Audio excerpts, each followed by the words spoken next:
안녕하세요. 자동차 연료비 때문에 많은 분들이 고민을 하고 있습니다. 그래서 운전자분들이 가장 쉽게 접근하는 방법은 연비가 좋은 차를 사는 것입니다. 좋은 차를 사실 때 자신이 어떤 차를 선택하는 것이 유리할 것인지 이 부분에 대해서 상당히 고민할 것입니다. 왜 그런 고민을 하냐면 자기가 운행하고 있는 운행 코스에 따라서 똑같은 수입차라 하더라도 연비가 잘 나올 수도 있고 안 나올 수도 있습니다. 또 적재량에 따라서 연비가 잘 나올 수도 있고 안 나올 수도 있습니다. 벤처다, 볼보다, 스카니아다, 마니다, 이베코다, 액션트다 이렇게 정하실 때 도대체 어떤 차가 좋을지 판단하기 상당히 힘들 것입니다. 그래서 대부분 어떤 노선을 운행하는 차량, 그 차량을 가지고 선택을 할 때 볼보다, 벤처다, 스카니아다, 마니다, 이베코다, 액션트다 이렇게 선택을 하라고 하면 다 중구난방입니다. 왜 그럴 수밖에 없냐면 적재량에 따라서, 노선에 따라서, 운행 속도에 따라서 연비 차이가 나버립니다. 기본적으로. 그러니까 자기 차 엔진 특성을 모르면 자기가 어떤 차를 선택해야 될지조차 모르게 됩니다. 그래서 자기 적재량이나 노선에 따라서 정하지 않고 옆에 사람들, 동료들한테 연비가 잘 나오냐 안 나오냐 이렇게만 물어봅니다. 그래서 볼보를 선택하시는 분, 벤처를 선택하시는 분, 이베코를 선택하시는 분, 만차를 선택하시는 분, 스카니아를 선택하시는 분 다 다릅니다. 자, 어떤 분들은 적재량에 따라서 어떤 차를 구해야 된다, 어떤 차가 유리하다 하시는 분이 있습니다. 그런데 그까지 실력이 있을까요? 많은 차를 경험해 봐야 됩니다. 그리고 과거의 차와 현재의 차가 또 틀립니다. 그래서 차를 선택할 때 차 특성, 엔진 제어 특성을 알아야 유리하다는 겁니다. 그래서 평균값으로 가죠. 그죠? 평균적으로 어떤 차를 선택하느냐 이렇게 이제 고민을 하시고 타시는데, 자, 자기가 장거리를 탄다, 적재량이 작다, 그러면 어떤 차가 유리할까요? 볼보가 유리할까요? 벤츠가 유리할까요? 생각을 해보세요.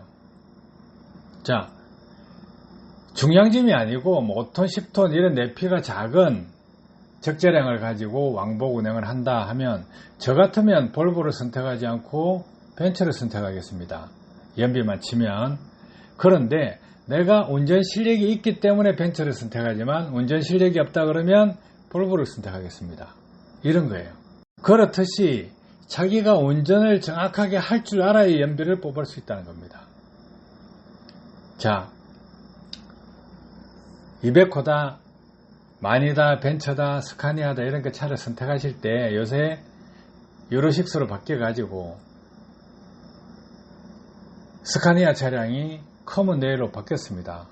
그러면 커먼 레일 엔진에서 중량짐을 실었을 때, 가벼운 짐을 실었을 때 또 호불호가 또 갈립니다. 차 어렵습니다. 엔진을 모르면 연비 못 뽑아 먹어요. 그래서 엔진을 알고 그 차 엔진 특성을 알고 이해하고 그 다음에 운전 습관을 찾고 도로 구별을 찾고 최고 연비를 찾아내는 것입니다. 그리고 시내주행, 외곽도로, 고속도로 이런 도로들에 따라서 산악지형 아니면 평지, 자기가 다니는 운행 속도 종합적으로 고려해서 찾아야 되는 것입니다. 그래서 수입차에는 다양한 연료절감기가 장착되어 있다고 보시면 됩니다. 적재량이 가벼울 때 필요한 연료절감기, 적재량이 무거울 때 필요한 연료절감기. 구분되겠죠? 기술입니다, 그게. 그러면 가벼운 짐일 때 유리한 연료절감기가 달린 차, 그 차는 어떤 차일까? 그러면 가벼운데 유리한 차량을 선택해서 구매를 했는데 중량짐을 싣고 다니게 된다 하면 그때부터는 운전자가 그 차에 대해서 완벽하게 공부가 되어 있어야 됩니다. 그렇게 해야만 연료를 많이 절약할 수가 있죠. 그래서 과거와 달리 지금 유로6 엔진들이 나오는 것을 이렇게 파악을 해보면 가벼운 짐에 유리하고 무거운 짐에는 운전 실력이 요구되게끔 되어 있습니다. 그래서 운전을 정확하게 배우셔야 됩니다. 운전을 배우실 때는 자기차 엔진 제어 특성, 이슈 로직부터 파악을 해야 됩니다. 아시겠죠? 상당히 연비 내기가 과거와 같이 주먹구구식으로 하면 된다 이거 아닙니다. 불안자식에서 전자식으로 바뀌어서 운전이 어렵다 하신 과정을 불과 한 15년 전에 다 겪었습니다. 15년, 20년 전에 겪었는데 그 이유에 뭡니까? 그 이유에는 이제는 차를 알아야 된다는 거예요. 자동차 메이커에서는 연비를 좋게 하기 위해서 상당히 노력을 많이 합니다. 가벼운 짐일 때 연비가 많이 나오게 만든다는 거예요. 기본적으로. 그러면 무거운 짐일 때도 연비가 잘 나오게 하려면 어떻게 해야 될까요?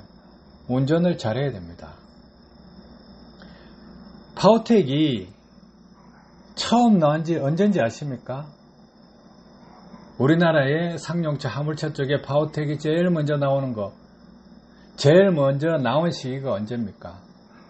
2000년도입니다. 그때 파워텍이 나왔어요.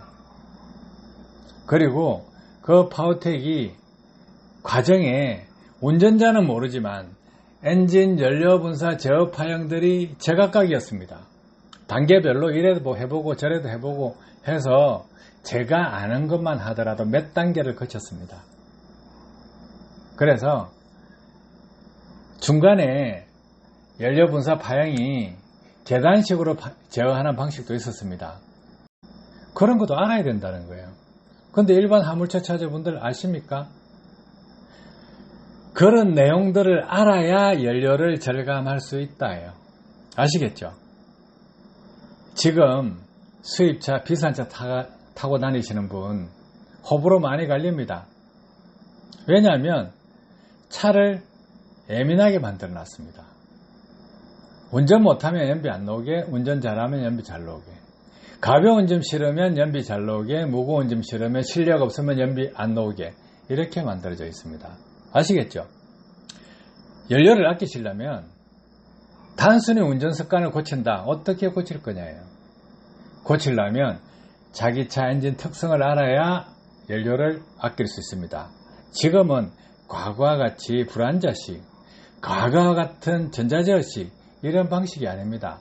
날로 발전하고 있어요. 그래서 이 부분 정확하게 이해하시고 공부하시면 연료 절감되는데 상당히 도움될 것입니다. 도움되시길 바랍니다. 감사합니다.